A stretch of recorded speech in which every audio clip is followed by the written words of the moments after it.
이번에 소개해드릴 책은 생각이 돈이 되는 순간, 더 크리에이티브 커브. 지은이는 앨런 가넷입니다. 먼저 프롤로그 소개해드릴게요. 성공의 패턴. 창의성이랑 본질적으로 이런 것이다 또는 저런 것이다 하는 거짓말들은 익히 들어봤을 것이다. 오랜 세월 우리는 번개가 번쩍하는 순간에 기막힌 아이디어가 떠올랐다는 특별한 사람들의 이야기를 믿어왔다.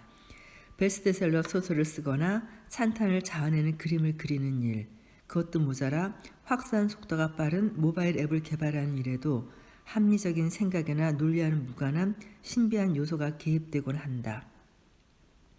이러한 요소는 우리 같은 하찮은 인간이 아닌 천재들만의 전유물처럼 보인다. 수백 년 동안 현자와 비평가들은 창의적 업적을 이끌어낸 특별한 개인의 에피소드와 창작가의 잠재의식, 신성한 의도에 관해 현란하게 떠들어댔고 대중은 이 말에 아주 쉽게 설득당해 왔다. 이 책의 목적은 히트한 창작품 속에 숨은 진실을 드러내는 것이다. 많은 이들이 열광한 작품 뒤에는 분명한 과학적 근거가 있다. 그리고 오늘날 우리는 신경과학의 발전 덕분에 인기 작품을 창작하는 데 필요한 영감의 순간을 해독하고 구조를 밝힐 수 있는 전례 없는 능력을 갖추게 되었다. 나는 늘 패턴에 남다른 관심을 가졌고 패턴에 매혹되었으며 패턴을 찾는 데 열중해왔다. 어릴 적에는 컴퓨터 게임을 몇 시간씩 하면서도 인공지능이 어떤 식으로 작동하기에 가상의 적을 무찌르고 왕국이나 행성을 구할 수 있는지 알아내고자 패턴이 나타나길 기다렸다. 이 같은 버릇은 10대 때 게임 프로그램 출연에 대한 집착으로 이어졌고 결과도 꽤 괜찮았다. 나의 이러한 집착은 최근 들어 두 곳에서 안주할 자리를 찾았다. 나는 낮에는 대형 브랜드 기업들이 그들의 마케팅 데이터 안에 함축된 의미, 즉 패턴을 찾도록 도와주는 회사를 운영한다.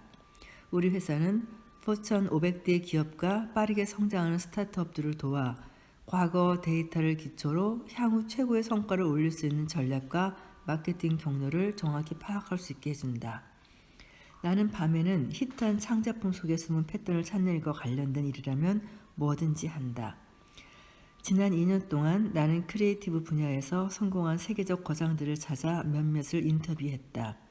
유명 셰프부터 베스트셀러 소설가, 심지어 최고 유튜버들과 식사를 하거나 담소를 나누었고 소위 천재 크리에이터라고 불리는 이 시대의 리더들과 스카이프로 대화하기도 했다.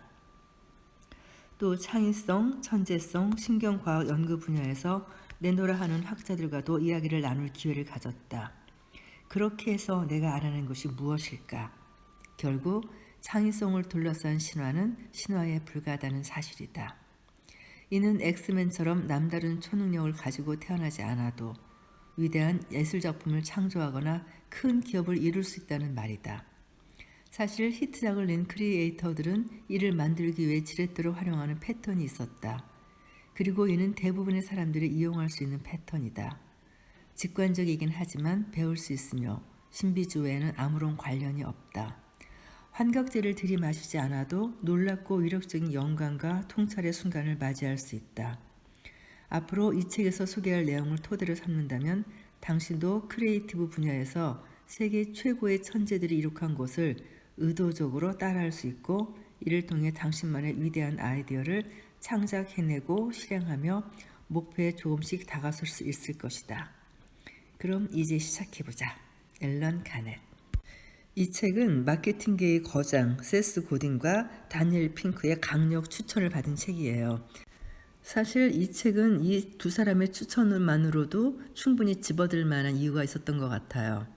책은 크게 파트 2로 나눠져 있는데요. 먼저 파트 1, 크리에이티브에 관한 거짓말, 그리고 파트 2, 돈이 되는 크리에이티브의 법칙. 먼저 파트 1은 폴 맥카트니의 명곡 예스터데이의 탄생 에피소드로 시작합니다. 1963년 11월 폴 맥카트니는 잠에서 깼지만 꿈속에서 들은 멜로디가 머릿속을 떠나지 않았다. 그는 피아노 앞에 앉아 꿈에서 들은 음표들을 되살려내려 했다. 아주 익숙한 멜로디였다는 생각이 들었다. 아무리 생각해도 예전에 한번 들었다가 희미하게 잊힌 노래 같았다. 이미 있는 멜로디가 아닌지 불안했다. 너무 익숙해 라고 생각하며 어디서 들었지라고 물었다. 맥카트니가 꿈에서 들은 선율은 예스터데이란 이름으로 탄생했다. 그리고 이 노래는 분명 꿈이 만들어낸 결과물이다. 그는 TV 다큐멘터리에서 그때의 경험으로 창작 활동에 대한 생각이 크게 바뀌었다고 말했다. 놀랍게도 그 곡은 꿈속에서 다가왔어요. 뭘 좀 아는 척 큰 소리 칠 수 없는 것도 그 때문입니다. 음악은 정말 신비로워요. 느닷없이 나타난 폴 맥카트니의 선율은 번뜩이는 천재성이 예술적 창의성으로 이어진 고전적인 사례다. 어떤 아이디어가 갑자기 의식으로 떠오르는 영감의 순간이 있다. 어디서 비롯되었는지는 잘 모르지만 창작이 임하는 사람들에게 나타나는 이런 초자연적인 재능이야말로 영감의 폭발로 이어지는 예기치 못한 순간의 본질이다. 그들은 샤워를 하거나 달리거나 걷다가 멋진 아이디어가 떠오르는 순간을 경험한다. 더구나 이런 생각은 음악이나 문학 같은 전통적인 예술에만 국한되지 않는다. 디지털 시대 천재의 원형이라고 할 수 있는 스티브 잡스가 창의성을 유기적 과정이라고 설명한 말은 세간에 자주 인용된다. 그는 말했다. 어떻게 그런 대단한 일을 했느냐는 질문을 받으면 창작가로서 약간의 죄의식을 갖게 된다. 그런 대단한 일을 실제로 한 것이 아니라 그저 보았을 뿐이기 때문이다. 창의력에 관한 영감이론은 요즘 대다수의 사람이 창작 활동의 위대함을 바라보는 방식을 지배한다. 그런데 왜 이같이 갑작스러운 영감의 순간이 일어나는 것일까? IQ 천재이기 때문이라는 설명이 유일한가? 이런 창의적 순간의 상황을 연구한다면 영감 이론의 타당성 여부를 증명할 수 있을까? 맥카트니에게 신성한 영감처럼 보였던 것은 실제로 그가 좋아하는 음악의 잠재된 결과물일 가능성이 있다. 대부분 음악이 그렇듯 그것은 이미 존재하는 코드 진행이 발전한 것이다. 어떤 인터뷰에서 그는 자신의 작업에 보다 기계적인 부분이 있다는 점도 인정했다. 아주 영적인 사람이라면 신으로부터 선율을 하나 받을 수 있을 겁니다. 이때 예술가는 그저 전달하는 사람일 뿐이에요. 좀 더 냉소적으로 생각할 수도 있어요. 프레드 아스테어나 거스윈 같은 사람을 좋아하는 내 음악적 취향이나 아버지에게서 들었던 모든 것들을 오랜 세월 나라는 컴퓨터에 입력해 놓습니다. 그러다 마침내 어느 날 아침 내 컴퓨터가 아주 괜찮은 곡이라고 생각한 걸 출력해내는 겁니다. 창의력에 관한 영감 이론은 고대 그리스 시대 이래로 수천 년 동안 우리 주변을 맴돌았지만 이제부터 논하게 될 현대의 이론은 잠재된 창의성이 우리 모두의 내면에 있다는 것을 입증한다. 폴 맥카트니 같은 창작 예술가를 짖을 줄 모르고 무섭게 몰입하는 존재로 설명한다 해도 그것만으로 그들의 놀라운 상업적 성공을 전부 설명할 수는 없다. 그렇다면 창작품을 히트시키는 진짜 요인은 무엇일까? 이 질문에 대한 답을 얻기 위해 나는 히트한 창작품을 역설계해 보기로 했다. 거기엔 패턴이 있는가? 히트한 창작품은 연습하고 연마하여 향상시킬 수 있는 것인가? 나는 최초의 순간으로 곧장 달려와 그 문제와 맞붙었다. 크리에이티브 분야에서 상업적 성공을 거두고 정상에 도달한 사람들과 이야기를 나누었다.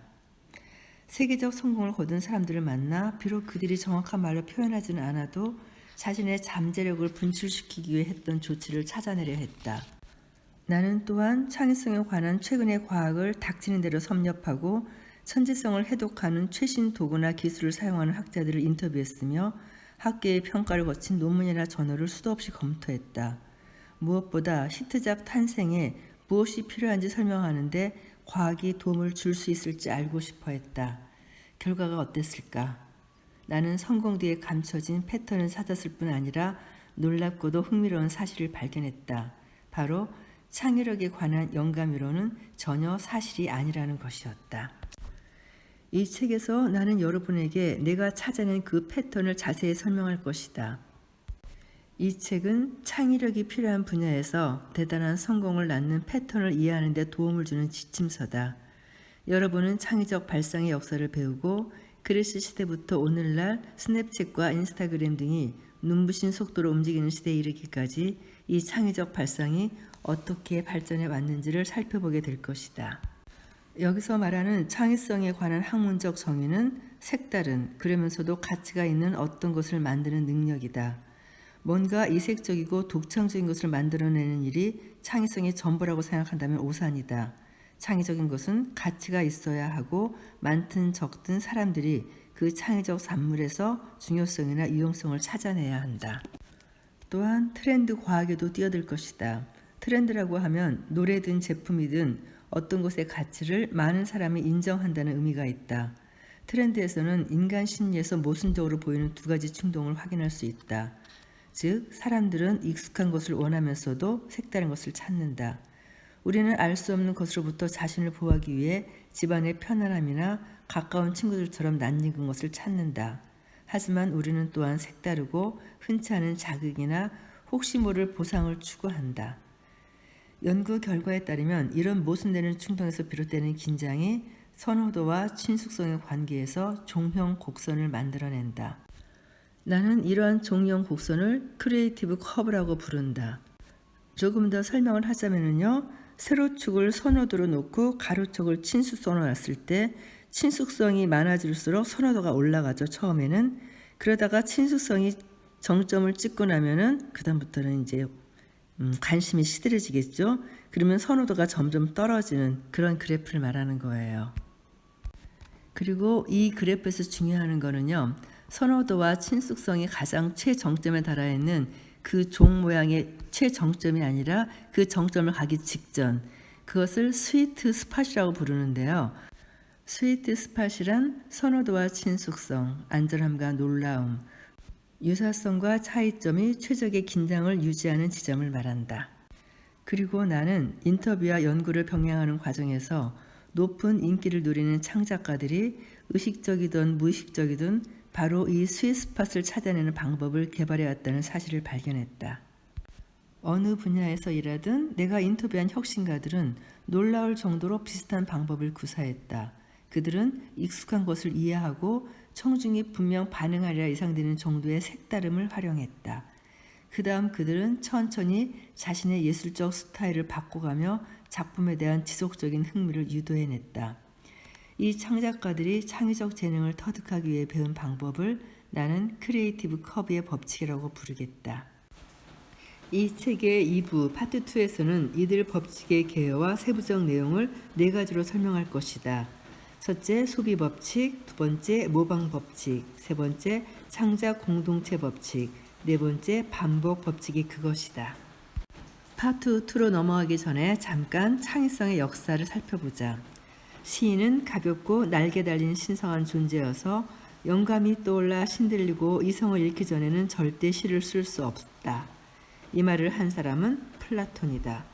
창의성에 관한 우리 현대인의 관점은 대부분 고대 그리스가 그 기원이다. 플라톤은 예술가를 신이 창조한 실제를 모방하는 사람이라고 생각했다.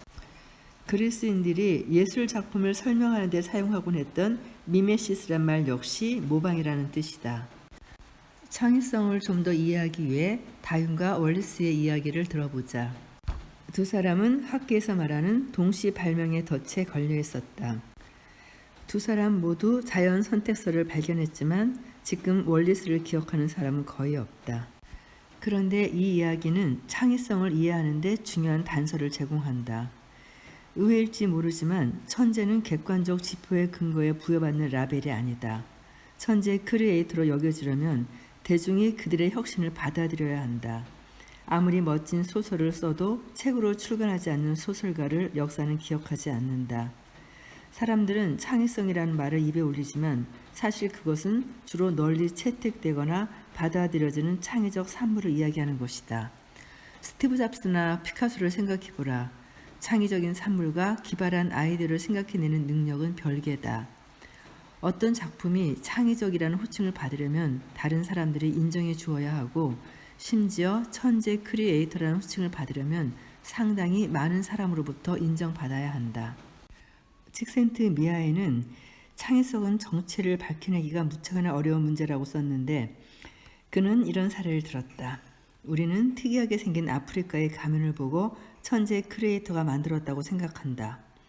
그러다 똑같은 가면이 몇 세기 동안 정확히 똑같은 방법으로 만들어졌다는 사실을 알게 된다. 무엇을 보고 창의적이라는 라벨을 붙이는가? 칙센트미아에는 이런 라벨을 붙이려면 3가지 요소를 갖추어야 한다고 말한다. 첫 번째 요소, 소재. 칙센트미아이가 영역이라고 부르는 것이 있다. 나는 이를 소재라고 부르겠다. 영어로는 subject matter라고 표현했어요. 전부는 아니지만 대부분의 환경에서 소재는 표준으로 간주되는 규범이자 관습이며 과거의 창의적 산물이다. 예를 들어 클래식 음악을 작곡한다고 하면 여기서 소재는 음표 자체와 과거에 인정받은 교향곡과 작곡의 표준 등이다. 창의적인 클래식 작곡가는 이 모든 것에 익숙해져야 한다. 뭔가 참신한 곡을 만들려면 이미 있는 것부터 알아야 하는 것이다. 그렇게 하지 않으면 창의적이라고 할 만한 작품을 만들기도 어렵고 또 만들어도 그저 새롭거나 실험적이라는 말을 듣는 정도에서 그칠 것이다. 또한 타이밍도 중요하다. 시대가 달라지면 결과가 다르게 나타날 수 있다. 앤디 워홀이 이탈리아 르네상스 시대의 팝 아트 작품을 그렸다면 그에게는 분명 이단자라는 딱지가 붙었을 것이다. 이처럼 소재의 성격을 완전히 파악하면 누구나 자신이 다루는 매개물에 대한 친숙성의 기준을 이해할 수 있다. 그러나 어떻게 해야 작품이 소재에 속하도록 만들 수 있을까? 두 번째 요소, 문지기. 식센트 미아에는 어떤 유형의 창의성이 소재에 속하는지 그 여부를 판단하는 기준을 장이라고 부른다. 영어로는 field라고 표현했어요. 나는 이를 문지기라는 말로 바꾸겠다. 게이트키퍼. 이들 문지기는 창의적이고 가치 있는 것과 그렇지 못한 것을 판단한다. 미술 분야에서 문지기는 화랑 주인이나 미술 평론가나 박물관 큐레이터 등이다. 팝 음악에서는 매니저나 프로듀서 혹은 레코드 회사 간부들이 문지기 역할을 한다. 문지기에 관심을 끌지 못하는 화가는 애석하지만 천재 크리에이터가 아니라 야심만 있는 워너비일 뿐이다. 창의적인 사람들에게 문지기는 넘어야 할 험준한 삶이다. 문지기에 관심을 끌지 못해도 독창적이고 기술적으로 숙달될 수는 있다. 그러나 창의적이라는 말은 끝내 듣지 못할 것이다. 요즘엔 인터넷으로 문지기의 형태가 바뀌긴 했지만 창의성을 기르는 데 한 가지 요소가 더 필요하다. 즉 번영이다. 프로스페러티. 소비자들이 시간이나 호주머니 사정이 넉넉하지 못하면 미술 화랑에 가거나 책이나 레코드를 사는 횟수도 줄어들 것이다. 그래서 창의성은 경제가 성장할 때 꽃을 피운다. 이탈리아의 르네상스는 예술의 황금기였던 동시에 메디치 같은 부유한 가문이 권력자로 부상했던 이탈리아 경제의 황금기였다.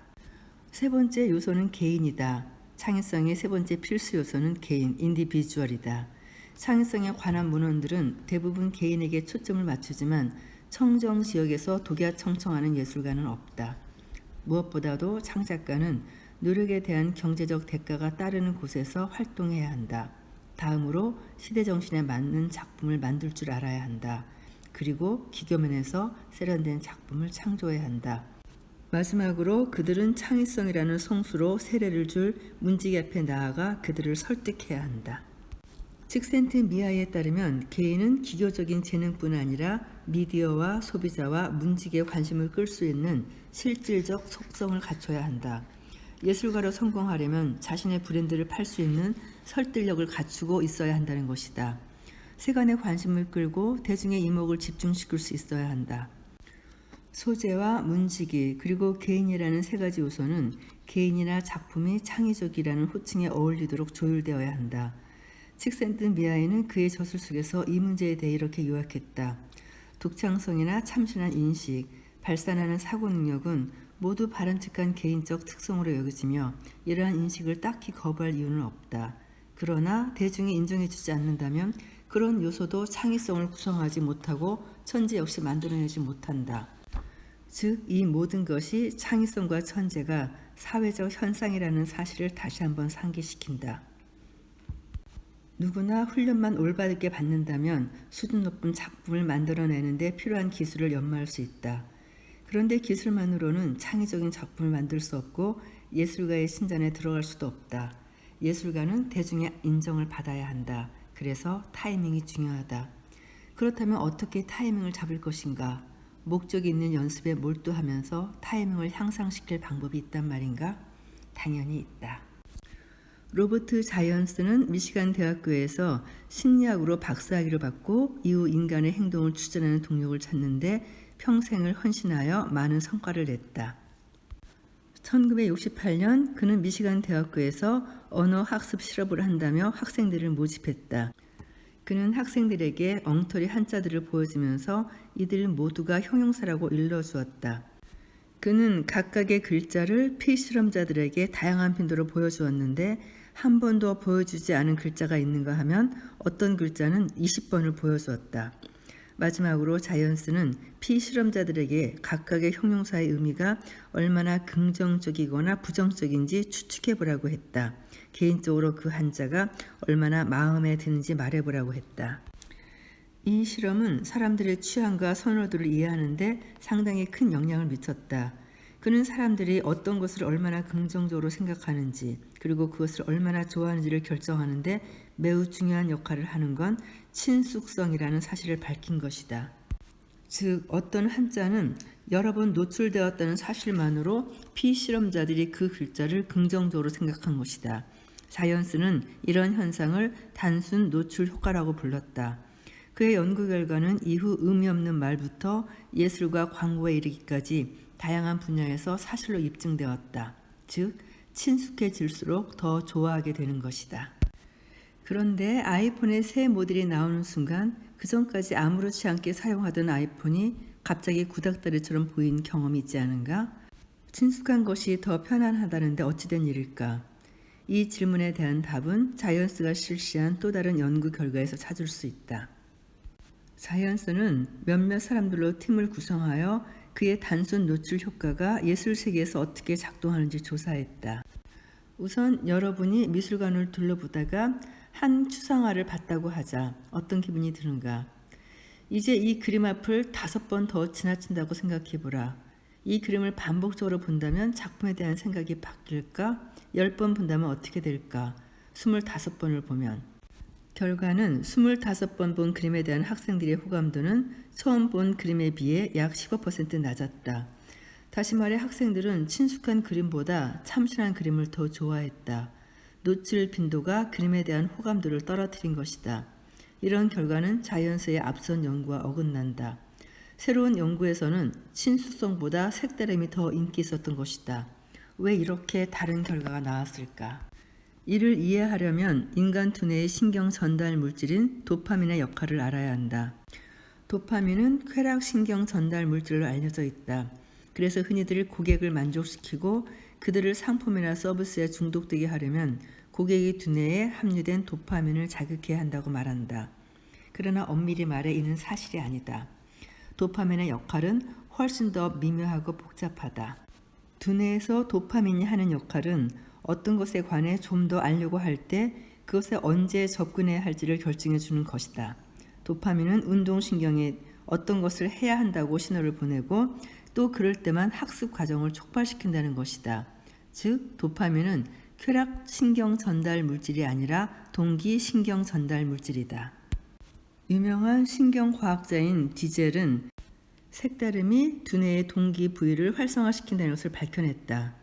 색다름은 도파민을 방출하고 앞에 놓인 대상에 더 많은 관심을 두고 대상에 대해 더 많은 것을 알아내도록 조장한다. 왜 그럴까? 선사시대 사람이 한 번도 본 적이 없는 들판에 이르렀다고 생각해보라. 그는 이 들판이 그에게 어떤 혜택을 줄지 모른다고 생각하여 이 낯선 영역을 탐구해 봐야겠다고 마음먹는다. 그곳에는 새로운 먹을거리가 있을지도 모르니까. 과학자들은 이를 색다름의 보상이라고 부른다. 우리가 색다른 것을 추구하고 즐기는 것은 이 때문이다. 하지만 이렇게 되면 명백한 모순에 부딪힌다. 즉 인간은 색다른 것에 자극을 받으면서 또한 낯선 것을 두려워한다는 것이다. 어떻게 해야 관심과 걱정의 균형을 맞출 수 있을까? 이에 토론토 대학교와 몬트리올 대학교의 연구진들은 모르는 것을 두려워하면서도 색다른 것을 찾으려고 하는 인간의 모순적인 심리가 음악에서 어떻게 나타나는지 알아보기로 했다. 어떤 노래를 들을 때 우리는 보통 2번이나 3번을 듣고 나서야 이렇게 말합니다. 이 노래 좋은데? 그는 또한 색다름과 지나친 친숙함이 특정 음악을 좋아하거나 싫어하는데 어떤 역할을 하는지 확인하려고 했다.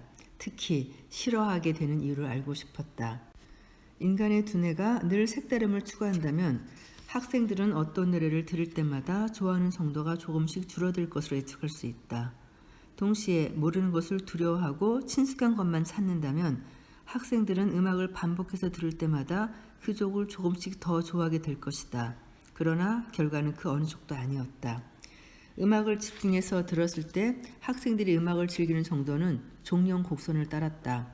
같은 노래를 2번에서 8번까지 들었을 때 학생들은 그 곡이 좀 더 좋아졌다고 말했다. 8번에서 32번을 들은 경우는 들을수록 좋았던 마음이 조금씩 시들해졌다고 말했다. 즉, 친숙성과 색다름을 둘 다 추구하는 성향은 선호도와 친숙성에서 종용 곡선의 관계를 보였다. 어떤 노래를 한 번 더 들을 때마다 좋아하는 정도는 조금씩 커지다가 정점에 이른다. 그때부터는 한 번씩 더 들을 때마다 호감도가 떨어진다. 이러한 종용 곡선이 바로 내가 말하는 크리에이티브 커브다. 크리에이티브 커브는 개인적인 현상을 설명하는 것으로 한 개인의 친숙성과 관련이 있다. 그렇다면 모든 사람이 특정 노래나 영화 또는 제품에 노출될 때 어떤 일이 일어날까? 여기서는 트렌드 연구가 중요해진다. 예를 들어 패션 디자이너들은 일반 사람들보다 먼저 브랜드를 알아보는 한편 남들보다 그 브랜드에 일찍 실증을 낸다. 어느 브랜드의 인기는 어느 순간부터 급격히 오르기 시작하여 내가 진부점이라고 부르는 곳에 이른다.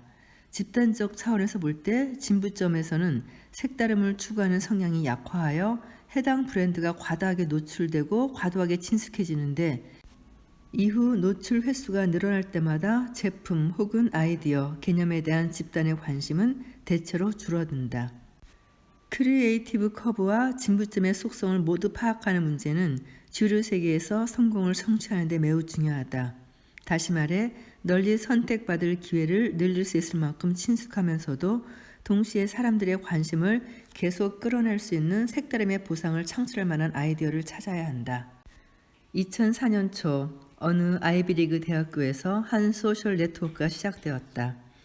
학생들이 만들어낸 이 소셜 네트워크는 실명을 사용하는 최초의 소셜 네트워크였다. 페이스북 이야기가 아니다. 캠퍼스 네트워크 이야기다. 당시 페이스북의 오리지널 버전은 기본 프로필을 갖추고 친구와 찜하기만 가능한 온라인 입력록에 지나지 않았다. 그에 비해 캠퍼스 네트워크는 사진 공유와 회원들이 친구들의 프로필에 코멘트를 할 수 있는 월을 시작했을 뿐 아니라 그들의 액티비티 피드는 페이스북에 나중에 게시한 뉴스 피드처럼 네트워크 전반에서 일어난 일을 누구나 볼 수 있게 해주었다. 그러나 이 모든 고급 기능에도 불구하고 캠퍼스 네트워크는 별다른 호응을 얻지 못하고 결국 실패했다. 왜 실패한 것일까? 이 문제 역시 크리에이티브 커브로 귀결된다. 캠퍼스 네트워크가 가지고 있는 밀도는 페이스북보다 우월했지만 실제로는 그것이 실패의 핵심 요인이었다. 이와는 다르게 페이스북은 유저들에게 온라인에서 정보를 공유하는 행위를 편안하게 느끼도록 해주면서 한두 가지 기능들을 조금씩 추가해 갔다. 그들은 자신이 하고 있는 일과 서비스 방식의 메커니즘을 정확히 파악하지는 못했지만 마크 저커버그와 그의 페이스북 팀은 크리에이티브 커브를 따라가고 있었다. 친숙함과 색다름의 사이에 균형을 잡아가고 있었던 것이다. 저커버그는 이렇게 말했다. 비결은 더하는 것이 아니라 덜어내는 것입니다. 친숙성과 색다름 사이의 균형을 유지하는 문제는 큰 돈을 버는 데만 유용한 것이 아니다. 그것은 핵심이다. 지나치게 색다른 아이디어는 많은 사람에게 호소력을 발휘하기 어렵다. 시간이 흐르고 새로운 것이 해롭지 않다는 것을 알게 되면 회피 반사 신경의 활성도 강화가 약해진다. 이 지점에서는 색다름의 보상이 회피 반사 기능보다 중요해진다. 즉 두려움이 사라지고 이 새로운 것이나 새로운 경험이 혹시 쓸모있거나 가치 있는 것은 아닐지 궁금해지기 시작하는 것이다. 이렇게 되면 사람들은 이를 보거나 경험할 때마다 그에 대한 호감을 조금씩 표현하기 시작한다. 이런 상승 경사로를 크리에이티브 커브의 스윗스팟이라고 부르겠다. 스윗스팟에 있는 아이디어는 편안하다고 느낄 만큼 친숙하면서도 동시에 계속 관심을 유발할 만큼 색다르다. 그렇다면 일부 창의적인 사람들이 스위트 스팟에서 성공적인 아이디어를 만들어내는 비결은 무엇일까? 그들은 어떻게 진부점의 왼쪽에서 히트시킬 수 있는 아이디어를 최적의 확률로 연달아 생각해낼 수 있는 것일까? 비틀즈를 천재 크리에이터라고 지칭한다면 그건 그들이 곡을 쓸 때 청중들이 새로운 음악 취향을 형성하는 방식을 곡에 반영하고 그것이 크리에이티브 커브를 따라 움직이게 했기 때문이다. 비틀즈는 친숙하면서도 색다른 노래를 작곡했는데 듣는 사람들이 그 노래와 가까워지는 법을 서서히 익힐 수 있도록 새로운 개념을 조금씩 노출했다. 그러다 이런 요소들이 진부점에 이르는 순간 그들은 사용 횟수를 급격히 줄였다. 비틀즈가 새로운 아이디어를 시장에 가져와 그 아이디어를 과도하게 밀어붙이거나 너무 오래 붙들지 않고 적정한 수준에서 성공시킨 경위를 설명해주는 틀이 바로 크리에이티브 커브다. 크리에이티브 커브는 어떤 유형의 창작자들에게도 예 없이 중요한 의미를 가진다. 이 책에서 나의 목표는 그들이 크리에이티브 커브의 스위트스팟에서 아이디어를 하나씩 만들어내는 과정을 알아내는 것이었다. 그리고 나는 그들과의 대화를 통해 창작가들이 상업적 성공에 최적화된 아이디어를 떠올리는 데 사용하는 패턴 4가지를 찾아낼 수 있었다. 이어지는 파트 2에서는 이 4가지 법칙을 자세하게 알려드리도록 하겠습니다. 긴 녹음 들어주셔서 감사합니다.